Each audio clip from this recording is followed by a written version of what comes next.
that better, y'all? Oh, yes. Oh, all right. It sounded like you were in reverb or something. Oh, no, that's not what we want. So, Quan Williams, I'm the Policy Associate for New Virginia Majority, and what I do is I set the legislative agenda for our environmental work, among other things. Glenn talked a little bit about what New Virginia Majority is, and a lot of the issues that we focus on are not environmental issues. We focus a lot on voting rights, women's rights, just exactly what Glenn said, other issues that disproportionately, that communities of color and low-income communities are disproportionately impacted by. However, we realize that when we look at criminal justice and we look at voting, all of those issues are really important, but if we don't have a planet to live on, none of those other issues will even matter. So they hired me on a couple of years ago to engage climate change, to engage solutions for climate change, and engage the communities that we work with on those issues. And so one of the first things that I did, I said, hey, who's already doing this work? Because that's what you do. You figure out who's already doing the work, and then you try to get some support. And so I learned an early lesson when I first started. I tried to get some grass top support from an executive director. And I said, hey, I'm part of this organization, and my job is to address climate change. And before I could even really finish climate change, they were like, I don't want to hear about that crazy tree hugger stuff. Like, and I was like, whoa, okay. Wow. So what that taught me is that, then and there I learned, like, I'm really going to have to figure out ways to translate this issue into ways that impact people in their everyday lives, to talk about it in a meaningful way. Not to say it's not meaningful the way we talk about it, but for some people, and they're worried about how they're going to get to work or, how they're going to eat, talking about climate change is just abstract to them. So I realized then, and this is an executive director, not even, someone, I would expect to get more support from them, but even there's a kind of disconnect between the importance of addressing this issue. And so I want to talk a little bit about the issue as it relates to how we see the issue in my organization, and then the solutions and how we are engaging solutions to address climate change. So first of all, the communities we work with are impacted by climate change in some really devastating ways. We're all impacted by it, but some communities are less able to recover from those impacts, such as flooding. We're all impacted by flooding, especially our people in Hampton Roads, but low-income communities are least able to recover from flooding in that, some people can afford it, can detoxify their homes, they can sanitize their homes, where some people who can't, they have to deal with the mold as a result of the flooding. And then on top of that, they don't have health care, and so where we can go to the doctor and get treatments for breathing issues as a result of the mold, they can't. And so that's when you start dealing with the disproportionate impact. And health is a really big piece around why, how we engage people. Because they may not say, hey, climate change is the top issue that impacts my family, but they may say, hey, asthma is. Richmond being the asthma capital of the entire country twice in 5 years, they connect to that. And so those are some of the real life, everyday ways that we engage some of the communities that we work with. So while we're concerned about reducing carbon emissions, they're concerned about how they can evacuate during the next hurricane after hearing that it's hurricane season. While we want to endorse the Clean Power Plan, and we certainly do, they're concerned about things like how to detoxify their apartments after flooding. I mean, it's all connected, but we work to help them see those connections and to get engaged in the conversation.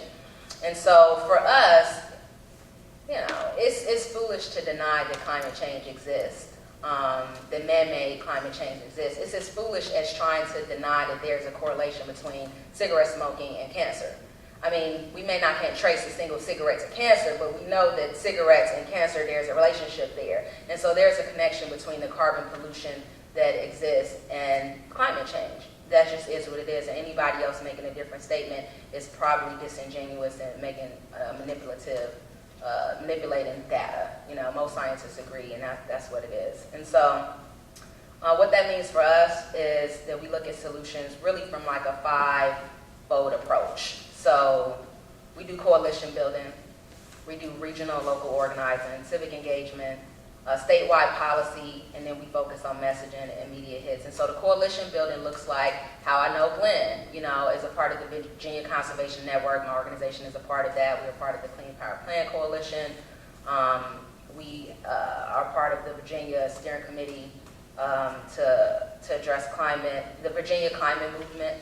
And last December, we co-hosted an event at Hampton University, which predominantly students there, predominantly students of color. You rarely see that, you know? A lot of times when I'm in a space, I may be the only person of color there. And so we engaged Historically Black College and University around this issue, and they were really enthused to be a part of that work and continue to keep up with them. So that's the coalition building, because like Ian said, we can't do it separately in silos. Like, this is an issue impacting humanity. This is impacts Virginia. We, as much as possible, have to build in coalitions to really see some of the changes that we want to see, especially as that relates to the legislature.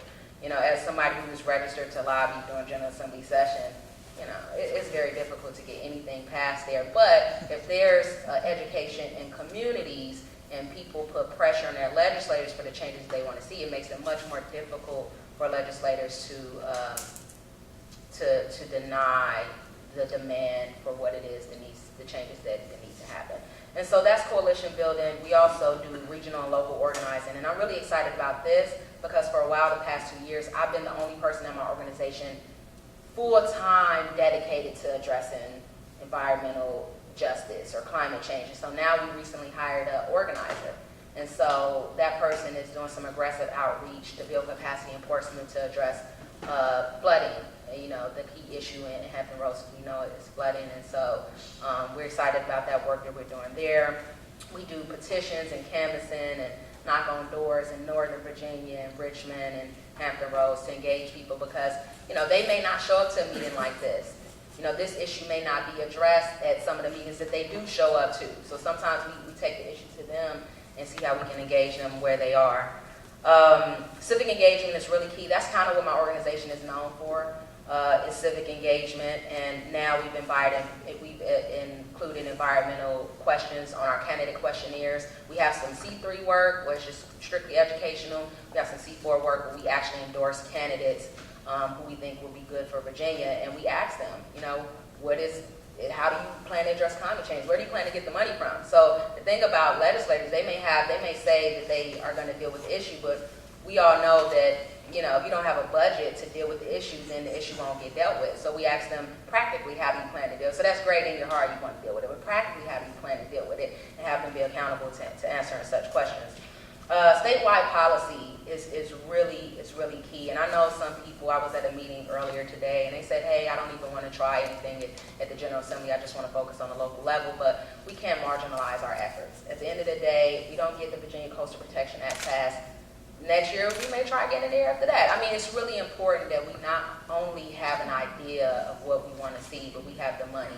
And that's why my organization endorsed the Virginia Coastal Protection Act, because it's the only thing that we saw that will actually give money for the mitigation adaptation efforts that we want to see in Hampton Roads and help out Southwest Virginia. So that's definitely a part of the solution for us, is endorsing the Virginia Coastal Protection Act.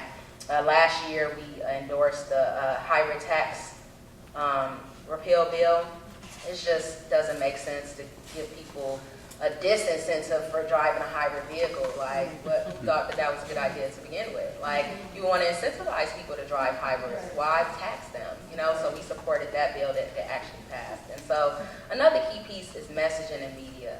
You know, we know what we want to see, right? I think the technical conversation around reducing carbon emissions and the clean power plan and power plants and what that all should look like is really key.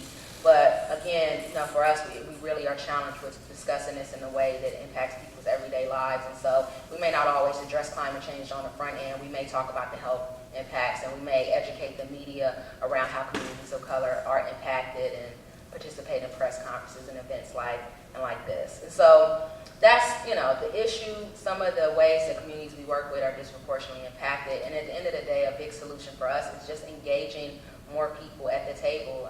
Alexia and I were talking before today. It's not that we so much want to speak for the community. We want the community to be here and speak for themselves.